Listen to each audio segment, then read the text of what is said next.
네, 안녕하십니까. 김진식입니다.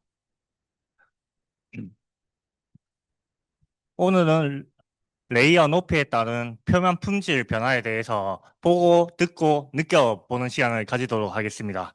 그리고 제가 오늘 제작한 샘플을 직접 들고 왔습니다. 혹시 촉감을 느껴보고 싶으신 분들은 손을 드시면 우리 차재원 선생님이 샘플을 갖다 드릴 겁니다. 예, 발표 시작하겠습니다. 먼저 이제 폴리머 3D 프린팅 종류에 대해서 설명을 하고요. 그 다음 FDM 3D 프린팅이 어떤 내용인지, 그리고 어떤 요소들이 품질을 저해하는지를 대해서 발표를 하고요. 그 품질이 어떻게 변하는지에 대해서 실험을 진행을 하였습니다. 그런 실험을 진행한 이후에 이제 형상 분석, 그리고 표면 거칠기 분석을 통해서 어떻게 변하는지 이제 분석을 했고요. 그 분석을 바탕으로 최종 공정 결과 및 고찰에 대해서 발표를 끝내도록 하겠습니다. 폴리머 3D 프린팅 종류입니다. 폴리머 3D 프린팅은 크게 네 종류로 나뉘게 됩니다. 먼저 파우더 베드 퓨전이라고 해서 PBF 방식은 이 파우더를 사용해서 강성이 높은 소재를 프린팅할 수 있다는 게 가장 큰 장점입니다. 여기 MJF 같은 경우에는 풀 컬러로 이제 강도가 높은 시제품을 제작할 수 있다는 게 가장 큰 장점이고요. 그 다음 SLS 같은 경우에는 레이저로 소결을 시켜서 형상을 만들 수가 있습니다. 이것 또한 강성이 높은 소재를 프린팅할 수 있다는 장점이 있습니다. 그 다음이 MEX라고 해서 전 세계적으로 가장 저렴한 프린터뿐만 아니라 가장 많이 사용되는 프린터 방식 중에 하나입니다. 오늘 이제 발표할 주제는 이 FDM을 이용해서 이제 시제품을 만들어서 표면 품질 변화가 어떻게 되는지를 이제 실험을 하였습니다. 그 다음 이제 MJT라고 해서 메테리얼 제팅 방식인데요. 이거는 2D 프린팅을 3D로 바꿨다고 보시면 좋을 것 같습니다. 그래서 풀 컬러로 이종 소재를 프린팅할 수 있다는 게 가장 큰 장점입니다. 그래서 플라스틱 소재랑 고무 소재를 한 번에 프린팅할 수 있다는 게 가장 큰 장점입니다. 그 다음이 BPP 방식인데요. 광융합 방식이라고 해서 정밀도가 가장 우수하고 표면 거칠기가 가장 우수하다는 게 큰 장점입니다. 이게 그 다음 SLA 방식이고 DLP 방식이라고 해서 우리가 주얼리 이 반지라든지 목걸이, 펜던트 만들 때 가장 많이 사용되는 프린터 방식 중에 하나입니다. 저 FDM 3D 프린팅 기술이 어떤 건지 동영상을 통해서 좀 보도록 하겠습니다. or FDM, is a layer additive manufacturing process that uses production-grade thermoplastic materials to produce both prototype and end-use parts. This technology is known to accurately produce feature details and has an excellent strength-to-weight ratio. FDM is ideal for concept models, functional prototypes, manufacturing aids, and low-volume end-use parts. The FDM process begins by slicing 3D CAD data into layers. The data is then transferred to a machine, which constructs the part layer by layer upon a build platform.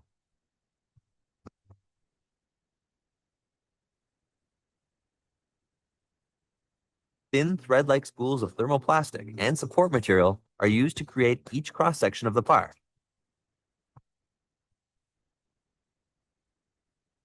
Similar to a hot melt glue gun, uncoiled material is slowly extruded through dual heated nozzles. The extrusion nozzles precisely lay down both support and thermoplastic material upon the preceding layers. 흰색이 이제 그 서포트라는 재질이고요. 검정색이 본래의 소재라고 보시면 좋을 것 같습니다. The extrusion nozzle continues to move in a horizontal XY plane while the build platform moves down, building the part layer by layer. 그래서 이제 필라멘트가 조금씩 The finished part 내려오면서 in the build 여기 platform 헤드에서 and heat 움직이게 of its 됩니다. support material. 적용이 되면 XY로 움직여서 프린팅이 되고요. Raw FDM parts 그 한 층이 프린팅이 다 되면 Z가 한 층 레이어만큼 내려갑니다. 그러고 나서 또 XY 이동해서 한 층 한 층 이제 적층에서 샘플을 만들게 됩니다. 자, 3D 프린팅을 이제 다 같이 한다고 해도 품질이 다 다르게 나오는 경우가 있습니다. 우리가 3D 설계 프로그램에서 이 구라는 형상을 그렸을 때는 이 구를 정의할 때는 센터 포인트와 반경으로 정의를 하게 됩니다. 하지만 STL OBJ 파일로 익스포트를 하게 되면 이렇게 삼각형 메쉬 형태로 바뀌게 됩니다. 이 삼각형 메쉬 형태가 얼마나 많으면 많을수록 그 레졸루션이 높다고 판단을 할 수 있게 됩니다. 그래서 이렇게 각이 져 있으면 프린팅해도 이렇게 각이 나타나서 프린팅이 됩니다. 그래서 3D 설계 소프트웨어에서 그 정밀도를 다 높여가지고 익스포트 하는 게 가장 중요하고요. 그 다음 이제 프린팅 환경적 요소라고 해서 이제 그 온도, 습도 환경에 따라서 프린팅이 잘 될 수도 있고 안 될 수도 있습니다. 그래서 그 온도를 유지시켜 주는 것도 이제 프린팅이 잘 될 수 있는 방법이고요. 그 다음 이제 FDM에서 가장 문제되는 게 오버행 앵글입니다. 오버행 앵글은 이렇게 삼각형 형태의 한 층 한 층 적층했을 때 이쪽 끝에서 이 중력에 의해서 처짐이 발생됩니다. 이 처짐이 미세하게 발생되는데 이 처짐으로 인해서 표면이 퀄리티가 떨어지는 경우가 발생됩니다. 그래서 오늘은 오버행 각도에 따라서 어떻게 표면이 바뀌게 되는지를 제가 실험을 해서 결과를 도출을 하였습니다.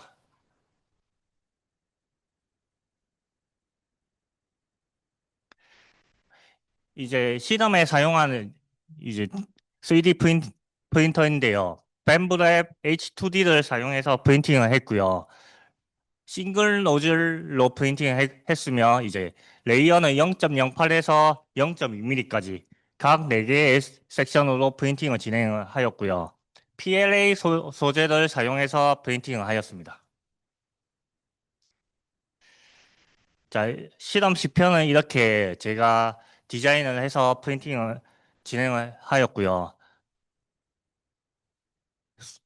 이제 90도에서 60도, 5도 간격으로 시편을 이제 설계를 하였습니다. 그래서 각각의 온도, 각도 변화에 따라서 이 표면 품질이 어떻게 바뀌는지를 제가 측정하여 분석을 하였습니다. 그래서 90도와 60도 간격의 샘플 하나, 55도와 25도의 간격 샘플 하나, 각각 이 샘플들을 X방향, Y방향으로 배치해서 프린팅을 하였습니다.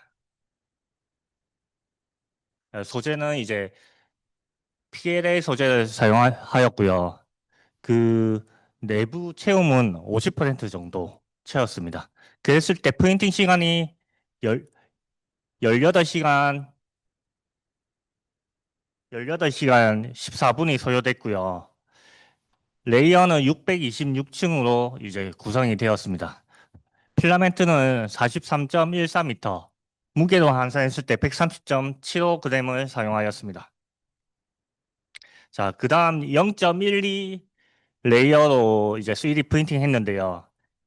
여기서는 필라멘트 사용량은 43.26이라 0.08 했을 때랑 크게 차이가 없는데 프린팅 타임에서는 12시간 30분, 그 0.08 대비 기존 5시간 54분이 시간이 절감이 된 걸 알 수 있습니다.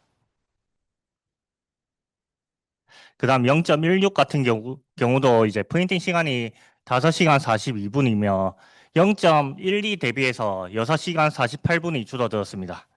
그리고 여기 시뮬레이션 여기 표면을 보시면 자꾸 이 붉은 면이 더 늘어나는 걸 알 수 있게 됩니다. 그래서 표면 품질이 계속 떨어지고 있다는 걸 시각적으로 나타내고 있다고 보면 좋을 것 같습니다. 그 다음 이제 최종적으로 0.2mm를 사용해서 레이어를 적층을 하였으며 레이어 높이는 251개 층으로 구성이 되어 있습니다. 그리고 시간은 4시간 29분이고 0.16mm 대비해서 1시간 13분이 더 줄어들었습니다. 이것은 이제 0.08 대비해서 거의 약 4배 정도 시간이 절감됐다는 걸 알 수 있습니다.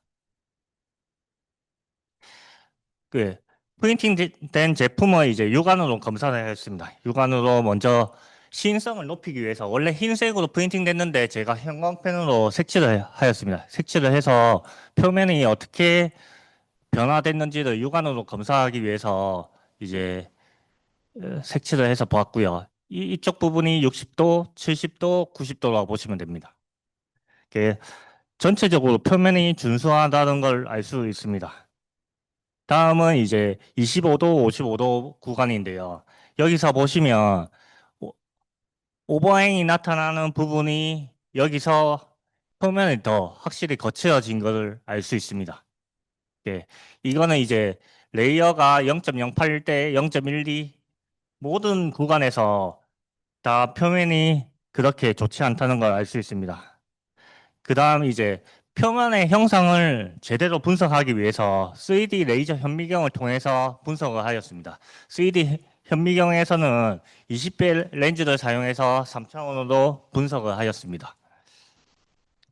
자, 형상 분석했을 때 결과를 보시면 이렇게 0.08의 각도가 80도일 때 이제 측정한 값이 레이어와 레이어 폭이 평균이 80.745가 나왔습니다. 이론적으로 제가 이제 계산해 봤을 때 값이 80.49 마이크로미터라서 크게 차이가 없다는 것을 알 수가 있습니다.